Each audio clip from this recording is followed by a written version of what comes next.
Good morning. कैसे हैं सब लोग? भारत माता की, भारत माता की। इंकलाब, इंकलाब, वंदे वंदे। कहां से आ रहा है जोश इतना सुबह सुबह?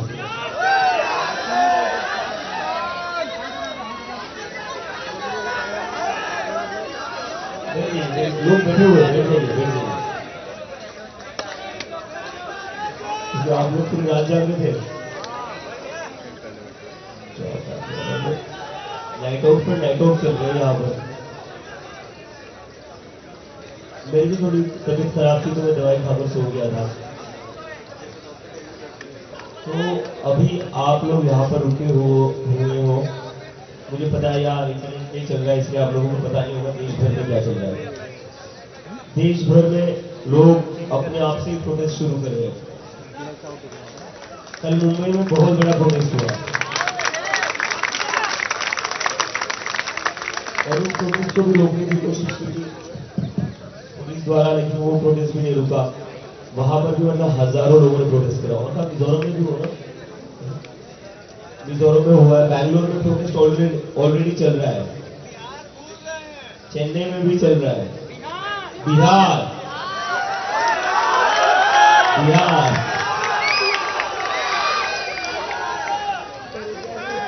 गोवा में भी चल रहा है, पंजीब में आजाद मैदान में चल रहा है, हाँ। सूरत में भी चल रहा है, हैदराबाद, जोधपुर। तुम्हें बताया जोधपुर में प्रोटेस्ट चल रहा है? इसका घर इसे नहीं पता जोधपुर में भी।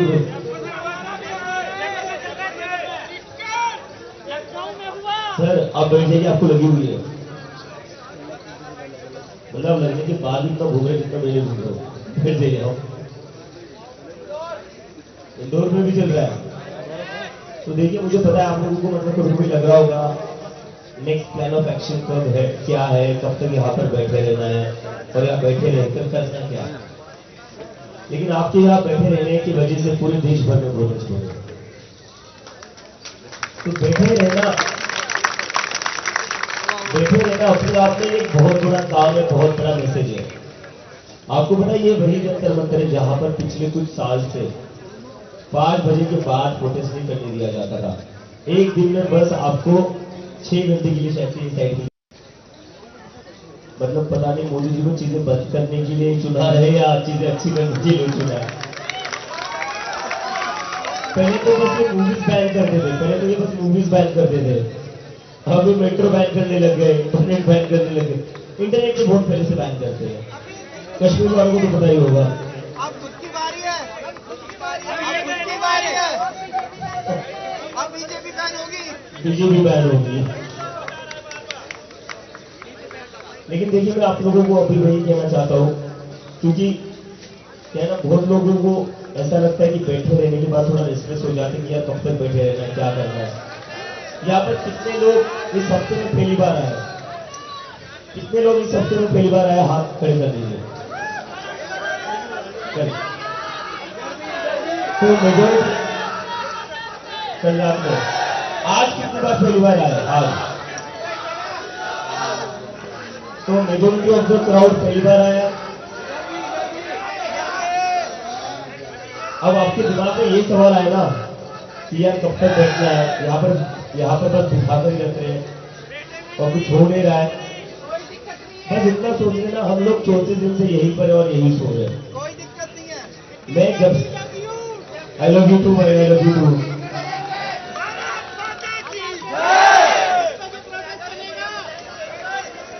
या 15 अगस्त यही मना रही है।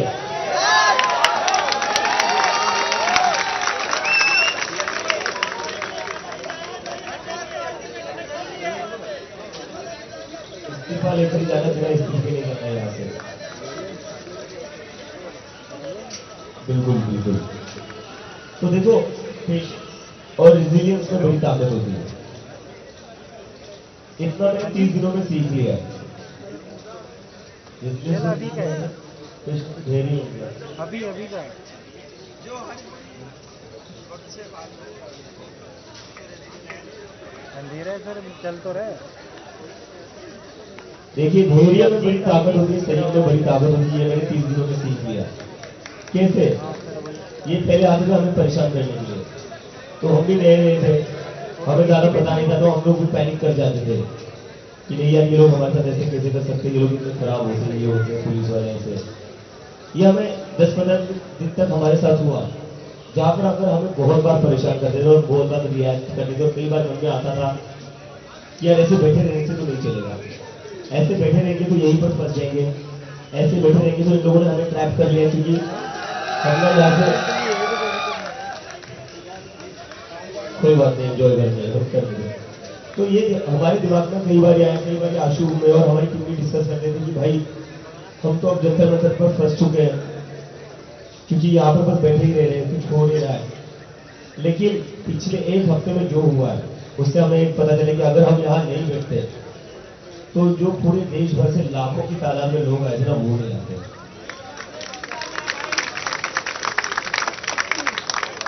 तो अगर आपके मन में भी वही सवाल आ रहा है, क्योंकि हमारे मन में आ गया था, ये तो जाहिर सी बात है आपके मन में भी आएगा कि ये जंतर मंतर पर बैठकर क्या हो जाएगा, कितने दिनों तक ऐसे ही बैठेंगे।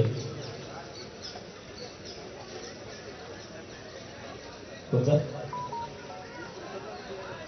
तो अगर आपके मन में यह आ रहा है कब तक बैठना है, क्या करना है, रेस्टलेसनेस को लीजिए, बैठे रहिए। अपने आपको गारंटी से देता हूं, अगर हम बैठे रहेंगे, जितना लंबा बैठेंगे उतनी ज्यादा ये सरकार पैनिक करेगी। ऑलरेडी हो चुकी है ये सरकार तभी कुछ कर सकती है जब हम लोग रिएक्ट करें, या जब हम लोग प्रोवोक हो। जब भी कोई शांत बैठता है ना, इस सरकार को समझ में आता करना क्या है, इनका दिमाग फ्रीज हो जाता है। जा चुके हैं। और देखो आपने से कई लोग पिछली बार नाराज हुए थे जब आशुतोष और सौरभ जेपी नड्डा की यहाँ मिलने गए थे। कल भी मिलने बुलाया था, लेकिन आशुतोष और सौरभ ने कहा अब हम आपके घर में आएंगे, अगर मिलना है तो आप जंतर मंतर आइए। अब ये बात नहीं चलेगी। सौरभ आएगा आ जाएगा। कई लोगों को बाकी चीजों को मैनेज करनी पड़ती है, सारे लोग यही रहेंगे तो मैनेज नहीं हो पाएगी। आपको तो पता है जैमर्स लगे हुए हैं यहाँ पर जैसे हम आते हैं हमारा बाहर की दुनिया से कनेक्शन टूट जाता है। देखिए आपके मन में जो भी रेस्टलेसनेस आएगी, एंजाइटी आएगी, उसको थोड़ा काम डाउन कीजिए और बस बार बार खुद को यही याद दिलाइए, अगर हम बैठे रहेंगे तो हम जरूर जीतेंगे। मैंने यही सीखा है पिछले 34 दिनों में, तो आप लोग भी अगर ऐसा करेंगे बहुत हेल्प होगी। और आप हेल्प करेंगे हमें बाकी लोगों को भी समझाने में, क्योंकि कई सारे लोगों का सवाल आ रहा है कि नहीं कब तक बिठाओगे, यहाँ पर बिठा कर रखा है कुछ छोड़ नहीं रहा है। उन लोगों को भी आप थोड़ा समझा देंगे तो बहुत अच्छा होगा।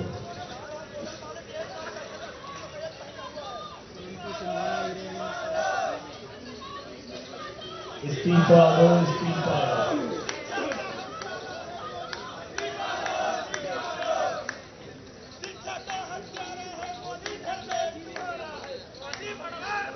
नहीं कौन है ये कौन है? मैं आप लोगों को पहले ही बताता हूं, अगर आपको ऐसी हरकत करनी है आप यहाँ से बाहर चले जाइए। अगर आपको कोई भी ऐसी हरकत करनी है, ऐसी कोई बात करनी है, ऐसा कोई एक्शन उठाना है जिससे ये मूवमेंट बदनाम हो या खराब हो, आप प्लीज यहाँ से बाहर चले जाइए। हम 34 दिनों से यहाँ पर ऐसे नहीं बैठे सर, बड़ी मेहनत के साथ 45 डिग्री में यहाँ बैठे हुए हैं, बारिश में यहाँ बैठे हुए हैं। आप प्लीज ये ऐसे नारे लगा कर इस मूवमेंट को खराब मत कीजिए। हमें हमारी तरफ से कोई भी बहाना नहीं देना उनको, प्लीज ये बात समझिए। ये करना होता तो हम लोग भी कर सकते थे, क्या जरूरत थी सोनम सर को 26 दिन तक अनशन पर बैठने की। ये सब बिल्कुल भी टॉलरेट नहीं किया जाएगा, मैं अभी क्लियरली बता रहा हूँ। हमारा जो प्रोटेस्ट है पीसफुल है और हमारे इसमें हम कहीं से भी प्रोवोक नहीं होंगे, एग्रेसिव नहीं होंगे। हमारी सबसे बड़ी जो स्ट्रेंथ है वो है पीस और नॉन वायलेंस, जो महात्मा गांधी के प्रिंसिपल्स है। और मुझे पूरा यकीन है आप लोग भी वही फॉलो करेंगे, क्योंकि आप लोग कर रहे हो। यहाँ पर जंतर मंतर पर जितने भी लोग आए हैं उनमें से कहीं से भी किसी ने भी गलत काम नहीं किया, तो आई salute you all for that.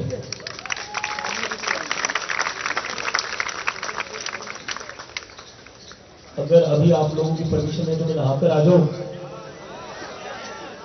और अपने दोस्त के घर पर ही जा रहा हूँ, किसी 5 स्टार होटल में नहीं जा रहा हूँ, वरना मीडिया वाले बोल देंगे और मेरी अभी फोटो ले लो, वरना ये लोग बोलेंगे मीडिया वाले कि अभी तो यहाँ रहता नहीं, यहाँ सोता नहीं है, खुद बाहर सोता है और बाद में दूसरों को यहाँ सुला रहा है। जी सर।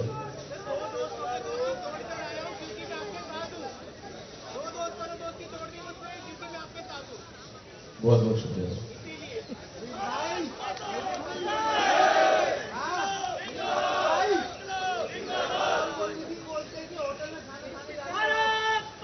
क्या क्या? भारत माता के जय! इंकलाब! जिंदाबाद! जय इंकलाब! जिंदाबाद! वंदे मातरम! अभी क्या? ये बोलते हैं कि आप अलग से हटके आप होटल में जाते हो, नहाने धोने फ्रेश होने कुछ भी नहीं मैं वही कह रहा हूँ ना, मैं अपने दोस्त के घर पर जाता हूँ भाई, एक महीना होटल में कहाँ से जाऊंगा, रोका था। और वैसे भी जा, और अगर जाता भी तो यार अमेरिका पढ़ने लिखने गया था, इनकी जैसा थोड़ी रहूं मैं, होटल में तो रह सकता हूँ। अगर मैं अमेरिका जा सकता हूँ पढ़ने तो मैं होटल में तो रुक कर ही सकता हूँ ना। इन लोगों की तरह थोड़ी ना हूँ जो आपके पैसे पर डिपेंडेंट रहते हैं हर छोटी चीज के लिए। लेकिन जाता है उधर मेरे दोस्त के घर पर जाता हूँ मैं, जहाँ पर होगा ना मुझे उधर। मैं कहता हूँ आप हम लोगों के साथ खड़े हैं, वही बड़ी बात है। कहाँ जा रहे हैं, क्या जा रहे हैं, क्या कर रहे हैं, उससे क्या मतलब है हम लोगों को, क्योंकि साथ खड़े हैं वो मैटर करता है। हम लोग देखिए ये बात तो आपने बिल्कुल सही, इस बात से किसी को भी फर्क नहीं पड़ना चाहिए कौन कहाँ रुक रहा है, क्या कर रहा है, जब तक वो सही मुद्दे उठा रहा है। लेकिन हमारे देश में आदत है ना, इन लोगों को है ना, एक इंसान की लाइफ छोड़कर बाकी सबकी आरामदायक लाइफ दिखाई जाती है।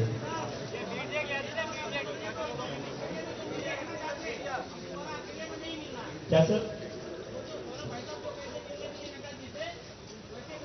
मैंने उस पर ही बोला सर, अभी नड्डा जी ने कल भी बुलाया था, सोनम और आशुतोष ने मना कर दिया, उनको कहा कि जंतर मंतर आइए।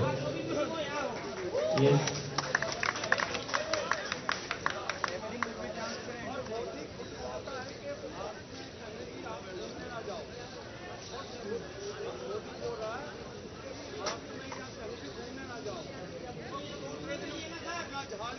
मोदी जी को बोले पहले खुद तो देश आ जाओ अपने, मतलब वो इंसान अपने देश में 2 दिन रुक जाए, मुझे उसमें अपना सौभाग्य लगता है।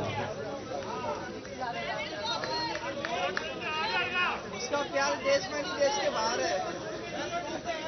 कैसे इसको? मतलब ऐसी फकीरी तो हम सबको चाहिए कि हर दूसरे दिन हम हर दूसरे देश में हो। उसका प्यार देश के बाहर है।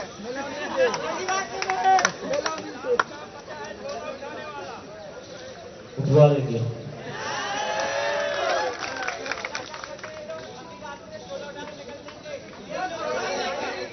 उनकी इच्छा थी, उनकी इच्छा पूरी कर देंगे, वो हमारी इच्छा तो नहीं पूरी करे, हम उनकी इच्छा पूरी कर देंगे। विदेशी को देश में लेके आना पड़ेगा। जी जी जी। अच्छा यहाँ पर कौन सा अवार्ड बनाया है? फेंकू अवार्ड। देखो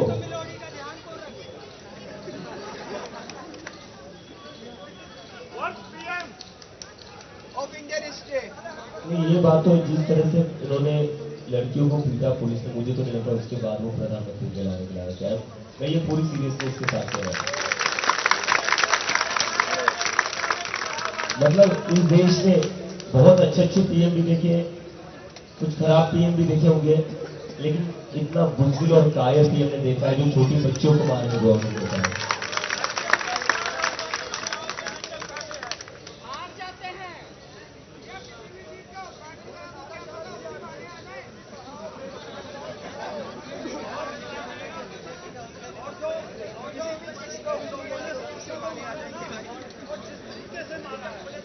इस सारे पुलिस वालों को कोर्ट में घसीटेंगे सर, आप चिंता मत करिए।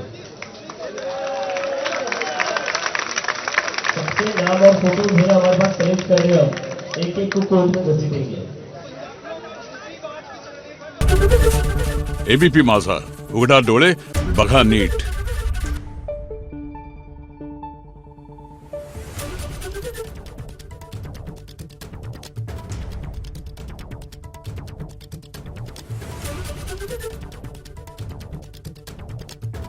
Thank you.